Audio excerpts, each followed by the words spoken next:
Je m'appelle Hipparque. J'ai vécu au IIe siècle avant Jésus-Christ et, sans modestie de ma part, je dois vous dire que je suis le fondateur de la géographie et de l'astronomie.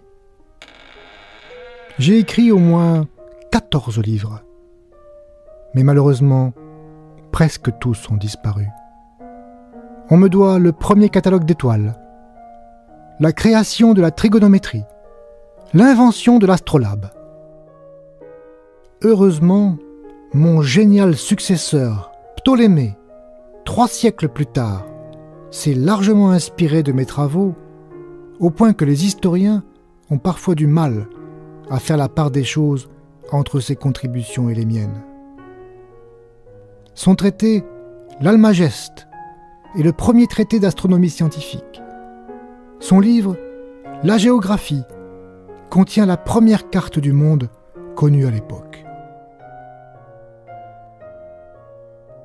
La géographie et la géométrie sont 2 sciences qui s'intéressent à la Terre. Étymologiquement, la géographie essaye de la dessiner et la géométrie essaye de la mesurer. La Terre a presque la forme d'une sphère. Nous allons négliger le fait qu'elle est légèrement aplatie au pôle et considérer sa surface comme une sphère parfaite. Rappelez-vous que, dans une sphère, tous les points sont à la même distance du centre. La flèche que vous voyez, qui part du centre et va jusqu'à un point mobile sur la sphère, a une longueur constante.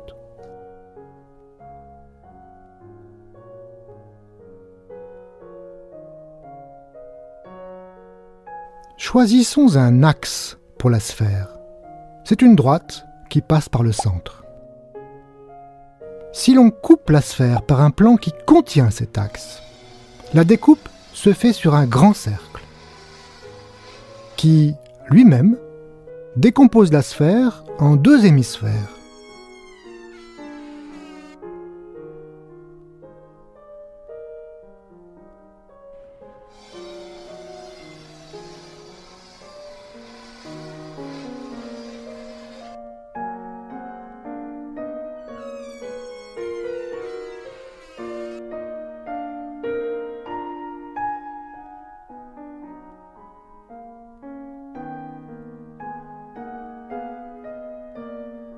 Si l'on tranche maintenant la sphère en utilisant une sorte de guillotine qui glisse le long de l'axe, on dessine des méridiens. Ce sont des demi-cercles dont les extrémités sont situées au pôle nord et au pôle sud.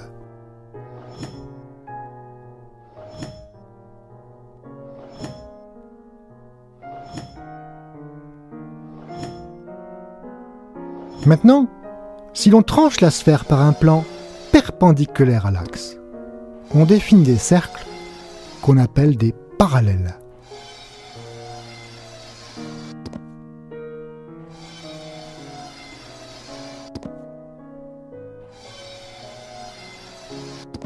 Ainsi, la sphère est recouverte par 2 réseaux de courbes, les méridiens et les parallèles. L'un des parallèles est bien connu, c'est l'équateur, à mi-chemin entre les 2 pôles. L'un des méridiens a été choisi comme origine. Pour des raisons historiques, il passe par l'observatoire de Greenwich, en Angleterre.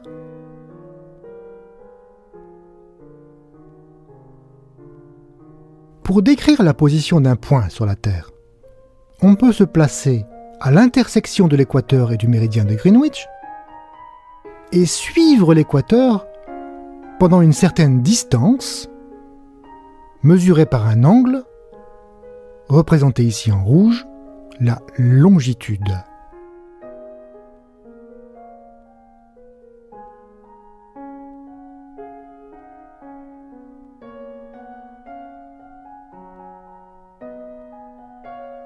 Et ensuite, remonter le long d'un méridien sur un autre angle, représenté en vert, la latitude.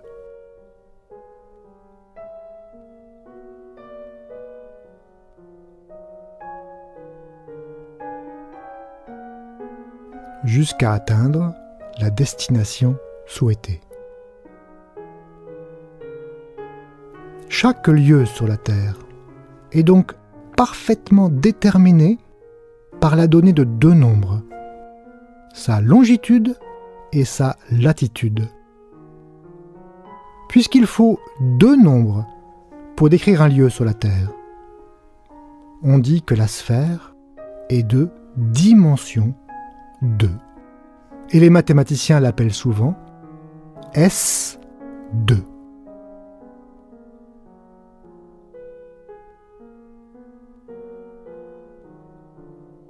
Enfin, si on autorise notre petit avion à quitter la Terre et à s'envoler dans l'espace, pour décrire sa position, il faut maintenant trois nombres: la longitude, la latitude et l'altitude au-dessus de la Terre.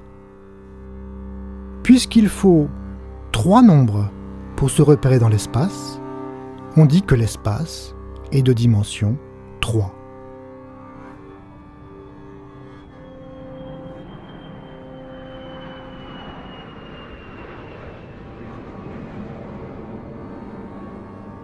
Sur les portraits accrochés au mur, c'est Ptolémée que vous voyez, le père de la cartographie.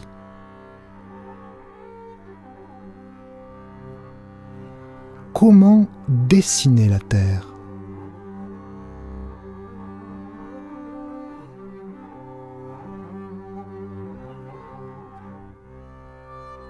Une méthode est de la projeter sur un plan.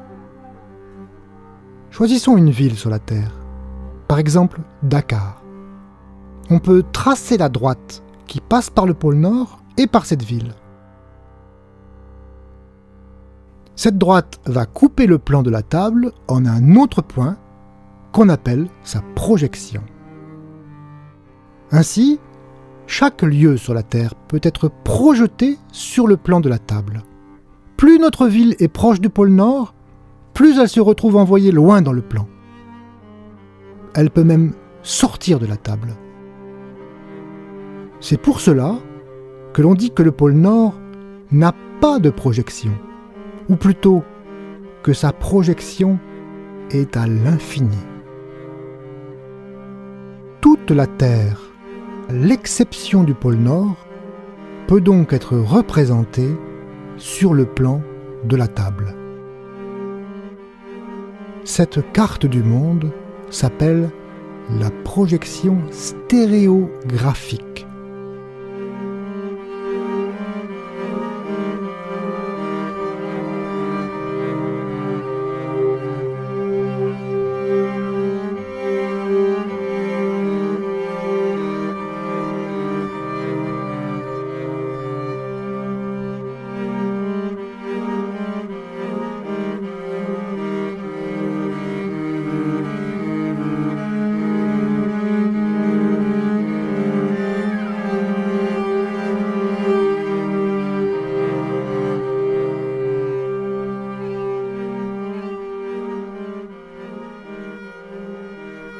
Bien sûr, cette projection ne conserve pas les grandeurs.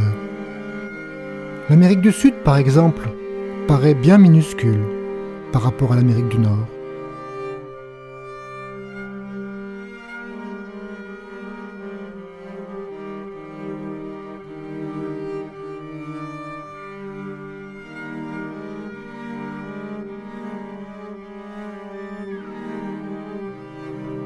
Pour bien comprendre la projection, nous allons faire rouler la Terre comme une balle et projeter toujours à partir du point le plus haut.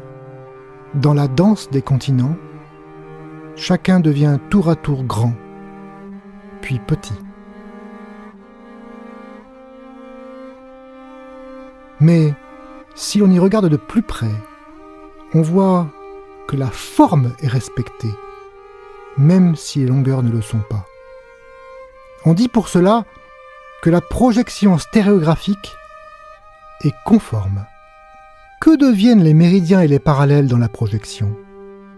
Quand on projette à partir du pôle nord, les méridiens deviennent des rayons issus du pôle sud et les parallèles deviennent des cercles concentriques.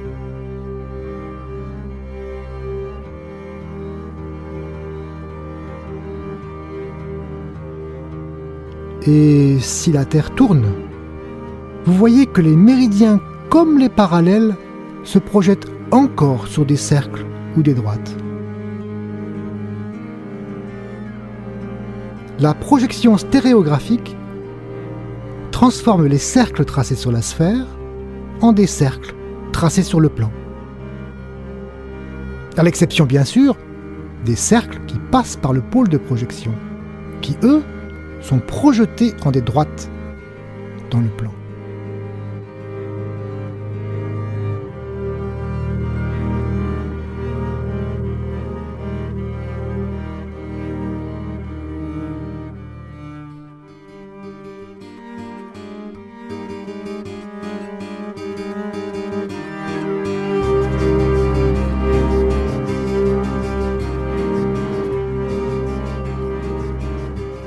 Nous allons observer le même mouvement vu par en dessous.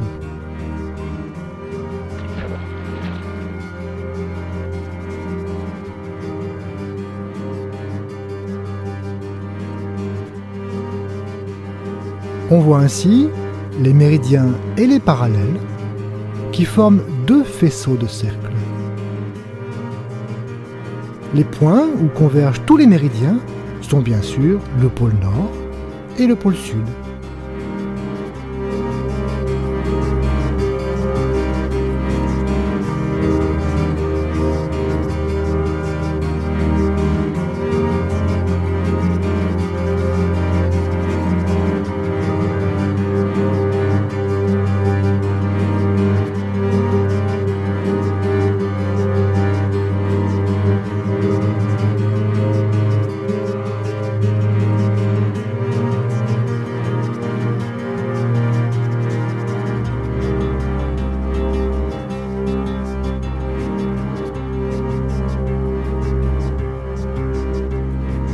Vous l'avez reconnu ? On voit ici le méridien de Greenwich, où s'achève la première étape de notre voyage